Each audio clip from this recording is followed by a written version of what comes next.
नव नव रस सारा स्वाद सुस्मेर वक्त्राम नव नव रस खेलत खंजरी टायताक्षीम रुचिर वलय राजी दिव्य के यूर राजत सुवलित रुचिपूर्ण स्निग्ध दोर्वल्ली युग्मम।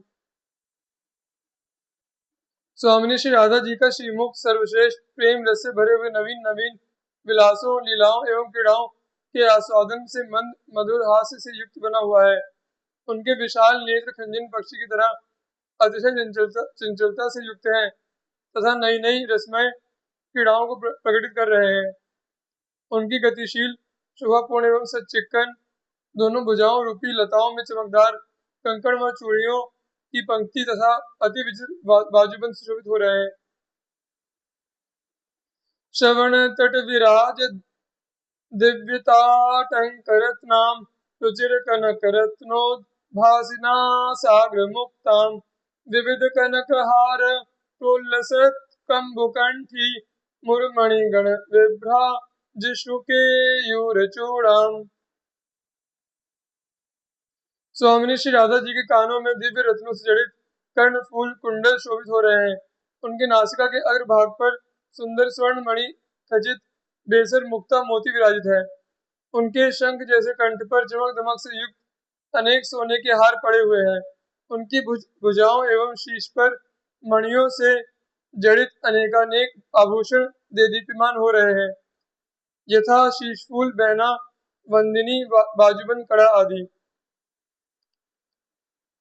रुचिर मणि विराजन मुद्रिकाढ़्यांगुलिका मुरुसिज रुचिपूरा चोलिका वहंती परम रुचिर मुष्टि ग्राह्य मध्याम नितंबोध ज्वल मणिमय कांची मंजु मंजीर पादाम।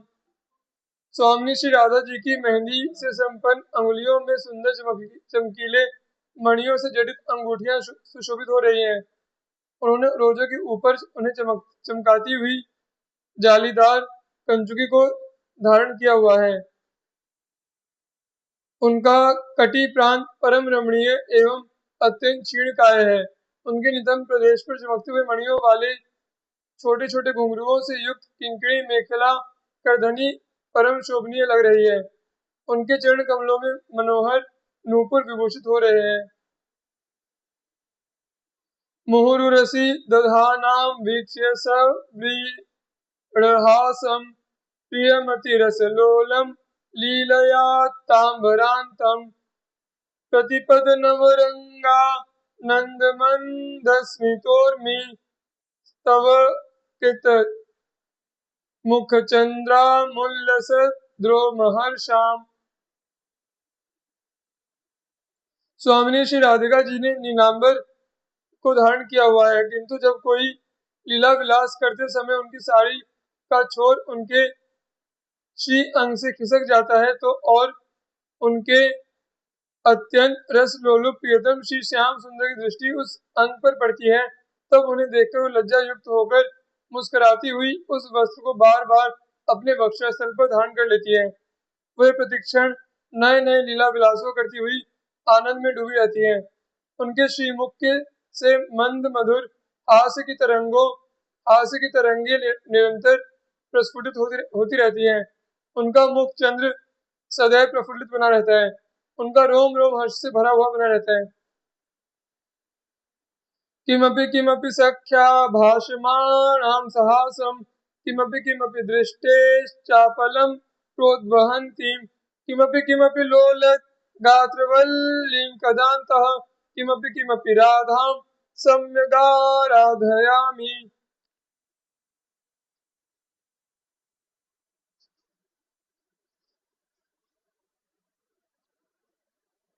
स्वामिनी श्री राधा हंसते हुए अपने हृदय की कुछ कुछ निगूढ़ बातें अपनी निज सखी से किया करती हैं तथा कुछ एक प्रेम रस से भरी हुई बातें अपने नेत्रों की चंचलतापूर्ण इशारों संकेतों के माध्यम से संकेतित किया करती हैं।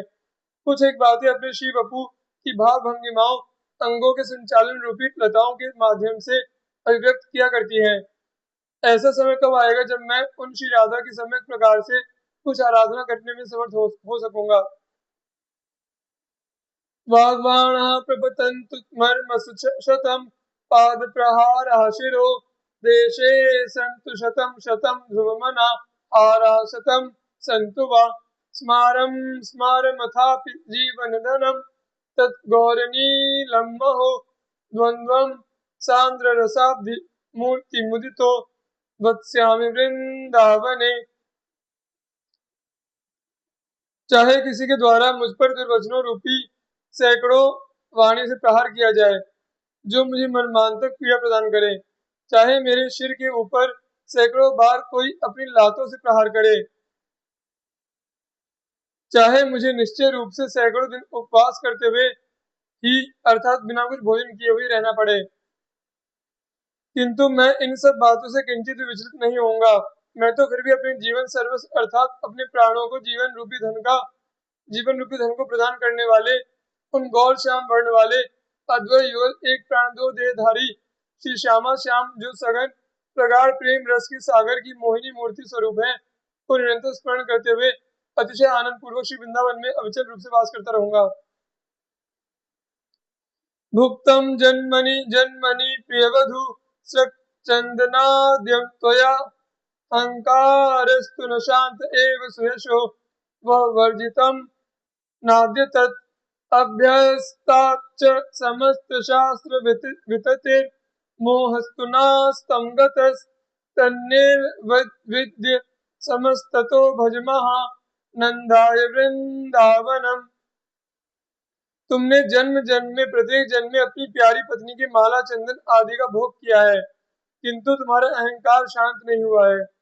इसी प्रकार तुमने आज तक अत्यधिक सुयश कीर्ति की प्राप्ति कर ली है, फिर भी तुम्हारा अहंकार शांत नहीं हुआ है, तथा तुमने सभी शास्त्रों का भी अच्छी प्रकार से अधिकाधिक रूप से अभ्यास कर लिया है, किंतु तुम्हारे मोह का नाश नहीं हुआ है।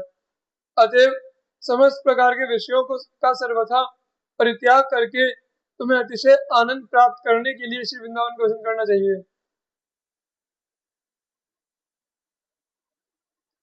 सूक्षीणाधमनी ततो मृतवपु केशोज्जरत् कंथया कौपीनेन चचीर खंड ककृते नाढ्योक्ति सौम्याकृतिः तूष्णीका सकलाधमाधम इवात्यत्तम विदूरेचरन् श्रीराधापददासलीन हृदयो वृंदावने श्यामकृति। यद्यपि मेरी नाड़ियां अत्यधिक धीमी हो गई हैं, अर्थात मैं अत्यधिक कमजोर हो चुका हूँ और फिर मैं अनेकानेक बुराइयों से भरा हुआ हूँ, अर्थात परम मलिन हूँ, तथा वृद्ध हो जाने के कारण मेरे सिर के बाल भी श्वेत वर्ण के हो गए हैं, अथवा उनकी साज सवार न करने के कारण उन्होंने जटाओं का रूप ग्रहण कर लिया है। तथापि मैंने अब विविध प्रकार के कपड़ों के टुकड़ों से बनाई गई गुदड़ी एवं लंगोटी को धारण कर लिया है। मैं अब अत्यंत शांत स्वभाव वाला एक एवं अत्यंत अभिलाषी अल्पभाषी बन चुका हूँ। जिस प्रकार जाति स्वभाव एवं कर्म से अत्यंत निकृष्ट कोटि के व्यक्ति अपने आप को समाज से दूर रखते हैं, ठीक उसी प्रकार निकृष्ट से भी निकृष्ट होने के कारण मैंने अपने आप को सभी से दूर रहने का मन बना लिया है, अर्थात मैं अब सबसे दूर रहने लगा हूँ। मेरी तो अब एकमात्र अभिलाषा यही है कि श्री वृंदावन में अविचल रूप से निवास करते हुए मुझे स्वामिनी श्री राधिका जी के श्री चरणों की सेवा यथाशीघ्र प्राप्त हो जाए और मैं उसे हार्दिक प्रीति से अतिशय तल्लीन होकर करने लगूं तथा अपने को सफल मनोरथ समझूं, अर्थात अपने आप को कृतकृत्य अनुभव करूं। कौवेरी धन संपदस्ति किमतो वाचस्पतेर्वाग्मिता लब्धा किं नु ततो महेन्द्र भवनैश्वर्यं स्थितं किं ततः किं कंदर्प वपु श्रियाद्भुततपो योगादिसेध्या च किं श्रीवृन्दावन नाम धाम विमुखे सर्वो विडम्बो यतः।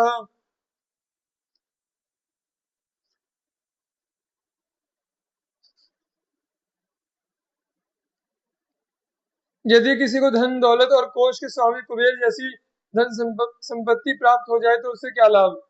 यदि किसी ने देवताओं के गुरु बृहस्पति के समान वाक पटुता युक्त प्रभावशाली भाषण करना प्राप्त कर लिया तो उसने क्या अर्जित कर लिया। और फिर यदि किसी को देवताओं के राजा इंद्र के लोक का वैभव विलासपूर्ण जीवन मिल जाए तो वह भी किस काम का। यदि किसी को कामदेव जैसा रूप सौंदर्य संपन्न शरीर मिल जाए तो भी क्या।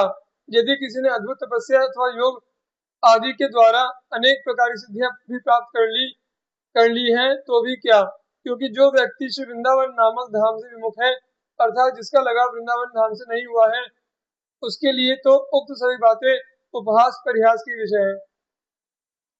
सदा खेलन नित्य स्मर तरल राधा मधुपति स्फुरत विद्या विद्या मय सकल धामो परिसदा स्वमाधुर्योज्वल्या दिविवृत रस प्रवाभिभकृद भुवि प्राप्तम वृंदावनमिदमहो को न भजते। जहाँ पर श्री राधा और उनके मुख कमल के अधरों का निरंतर मधुपान करने वाले उनके प्रियतम श्री श्याम सुंदर सदैव प्रेमयी काम से उत्कंठित होकर क्रीड़ा परायण बने रहते हैं किंवा नित्य विहार परायण बने रहते हैं। जो वृंदावन धाम ब्रह्मलोक वैकुंठ लोक गोलोक साकेत लोक आदि विद्यामय धामों एवं भूत लोक पितर लोक आदि अविद्यामय धामों से सर्वश्रेष्ठ एवं सर्वोपरि रूप से प्रकाशित हो रहा है, जिसने अपनी मधुरिमा और चमक दमक आदि से सभी धामों को तिरस्कृत कर दिया है। अहो भूतल पर स्थित ऐसे श्री वृंदावन धाम का भजन कौन नहीं करता है।